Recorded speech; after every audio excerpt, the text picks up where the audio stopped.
Hello, everybody. How are you? I am good. Hi. Hey everybody, how's it going? Today is Wednesday, January 6th, and this is In Case You Missed Psychology. So if you're watching this, that means that you didn't make it to class today, and that's okay. I hope you're well. I hope mentally and physically you're feeling good and you're finding some time to take good care of yourself and do some things that are good for you, something to de-stress and relax. I also hope everyone around you as well. I hope your family's dealing with the strain of all this and that everything's going well for them and that, you know, that things are just good where you are. I hope you're enjoying the fog. Interesting. I don't understand why it's so foggy. I feel like a horror movie is going to break out any minute outside because I feel like I've seen in a lot of movies where scary things come out of fog over the years. So this today is going to be a run through of the things that we did that you missed today, and like I said, that's okay. Just run through things and listen to the video and make sure you get down the basic ideas. And if there's anything that I go through that either stresses you out or you have questions about, God, please reach out. I love to hear from you guys. I love to talk to you or just send you that little chat that explains things a little bit better than maybe I did here. So first, some reminders. First of all, don't forget that Dream Project is due in a week. You got those 10 in-class journals that we did, 5 outside of class journals, and then either the dreams in the comparison paper or the research paper with an APA Works Cited page. If you have any questions about that, please don't hesitate. Don't wait till the last minute on that stuff to ask me the questions either. I mean, obviously, I'm going to help you either way, but the sooner the better. Get rolling on it. Another reminder, the sleeping and dreaming assignment is due on Friday by midnight. That's going to be the last regular assignment that we have in class. That's going to get in the grade book. 3 more things to still go in the grade book: sleeping and dreaming assignment, the dream project, and then the consciousness, sleeping and dreaming chapter test that we'll do next Friday. And again, any late work that you owe, I'm more than happy to take that up until next Friday at midnight. And like I said, if you have any questions along the way, please make sure and reach out and let me know.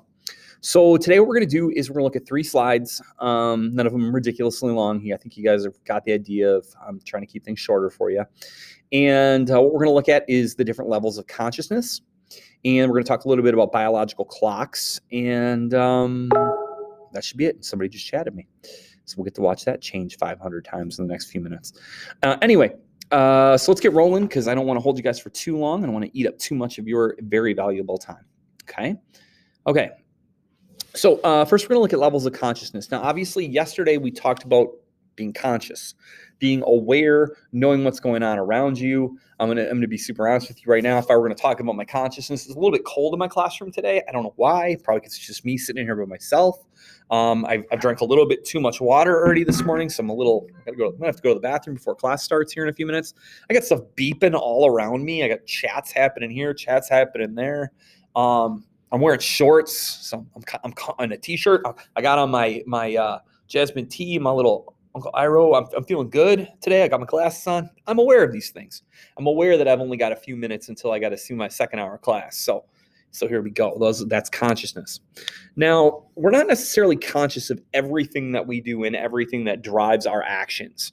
I don't know why I have a fear of failing or that I worry about getting yelled at. I'm not sure why I look at certain people and I'm like, that person looks like someone I would like, but that person over there, I think I'm going to stay away from them. And I don't always know why. You just get that feeling, okay?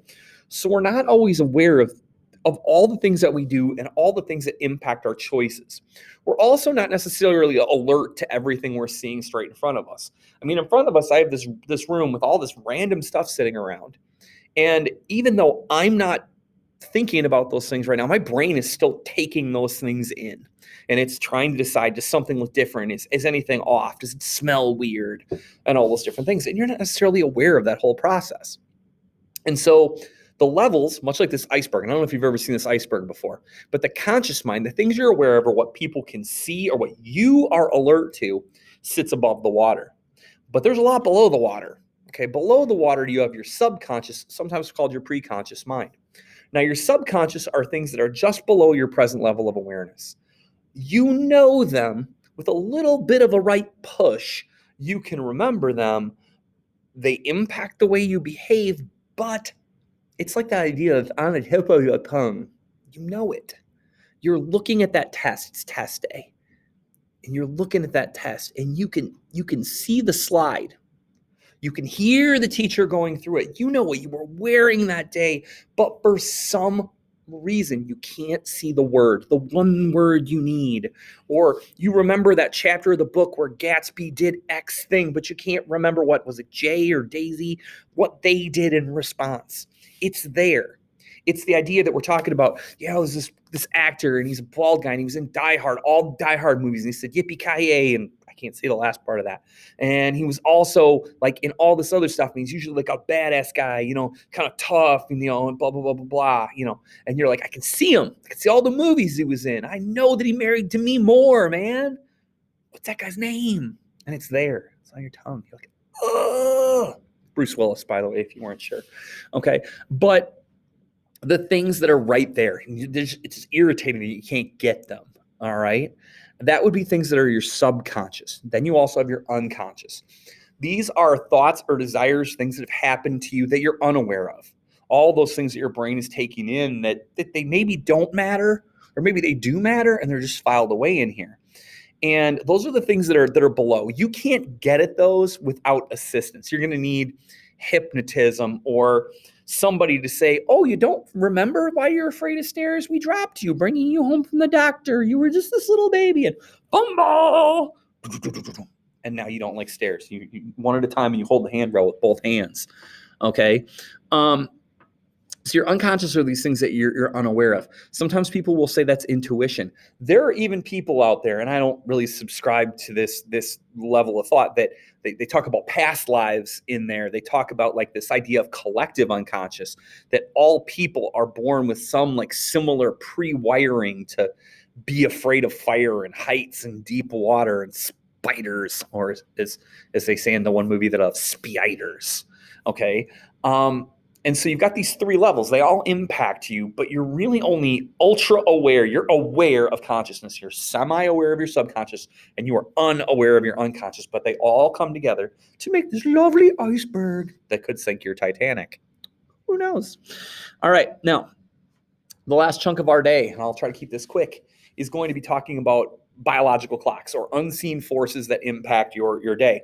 Obviously, you are aware of a lot of your schedule. You know what time your alarm is set. You know what time you're going to bed, and things like that. But there are also a lot of rhythms or cycles that your body goes through in a day that you are not as aware of, that maybe you don't think about unless you're like, that's weird. I always go to the bathroom at 11:18 every day,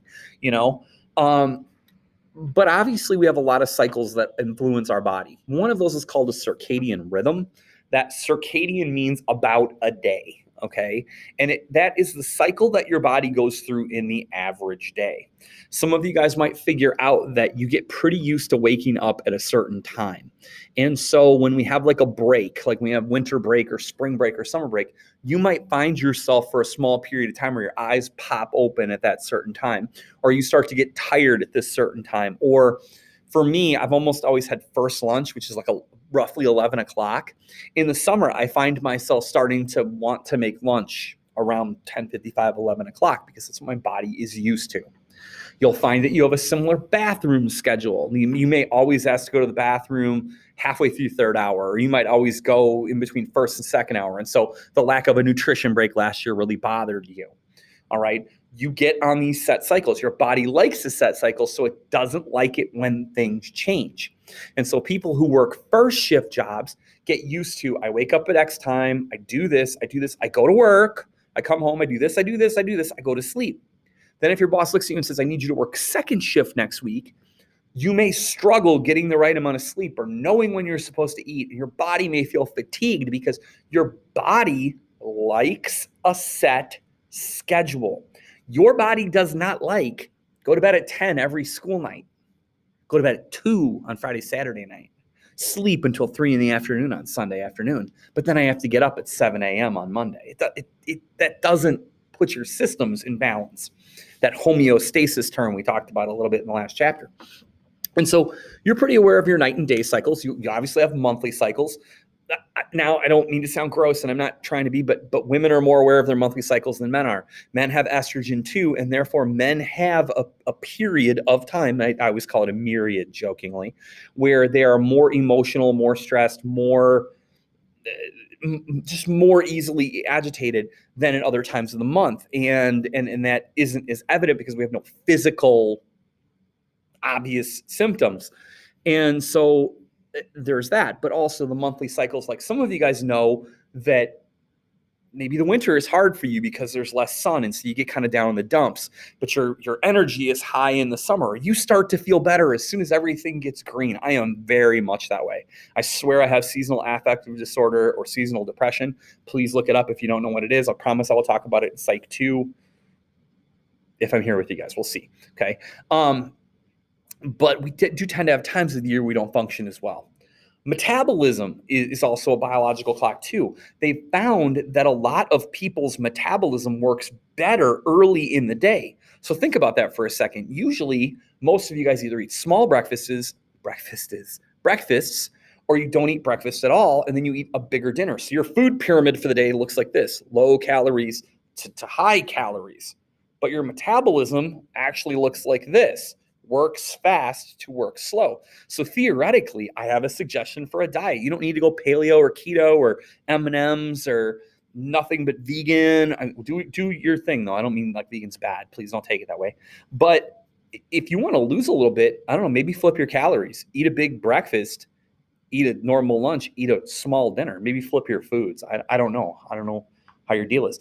But one of the things I'm going to throw this out just because of what we're doing is I do think that you need to make sure that you're scheduling time for things that keep you healthy. And I put this thing over here, the self-care checklist of some things I've seen suggested for people to work into their schedules during things like pandemics or unemployment, or when you're not feeling well, or when your schedule's off, is try to maintain a normal sleep schedule, eat as healthy as you possibly can, keep yourself moving, do something every day, get out, go, or stay in and go. And then practice some gratitude. Do something that shows people that they're important, do something that shows people that you care, and hopefully that will come back on you too, okay?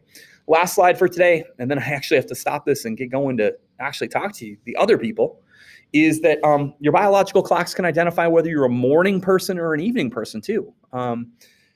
Some people wake up in the morning, they're like, I'm ready for the day, I'm ready to go. That is me. And my eyes pop open and I'm like, let's go. Some of you guys are like, leave me alone. I want to be alone till 2 p.m. And some of you guys are really great late at night. And I'm like, dude, let me sleep. Midnight? Why is there a midnight? I didn't even know it existed. And what they found is we can predict that based on certain things. We can look at your body temperature. People that are morning people, their average body temperature is higher earlier in the day than it is later in the day. The afternoon people, evening people, yours is higher later. Morning people are at their body's coldest at certain parts of the day. Their metabolism works different, okay? And so there is like real science to, I'm not a morning person. It's that thing, okay? But probably the greatest example of biological clocks in nature is migratory birds like geese. Everybody thinks it's about cold. A lot of times, though, with a lot of migratory birds, their brain actually senses how much sunlight there is, like how many hours of sunlight. And so they will travel south until they find the proper amount of light, okay? Geese are also really interesting because they'll come back to like within a mile of the same place every year because their brains act like compasses, okay? So going back, I want to show you guys this. Your challenge for today is to do the things on this list. Or the things on this, I think it's purple, little purple diagram. Take good care of yourself today. Take good care of the people that are around you. I miss you guys. I hope to see you soon. If you have any questions, please reach out and let me know. I'll talk to you soon. Bye-bye.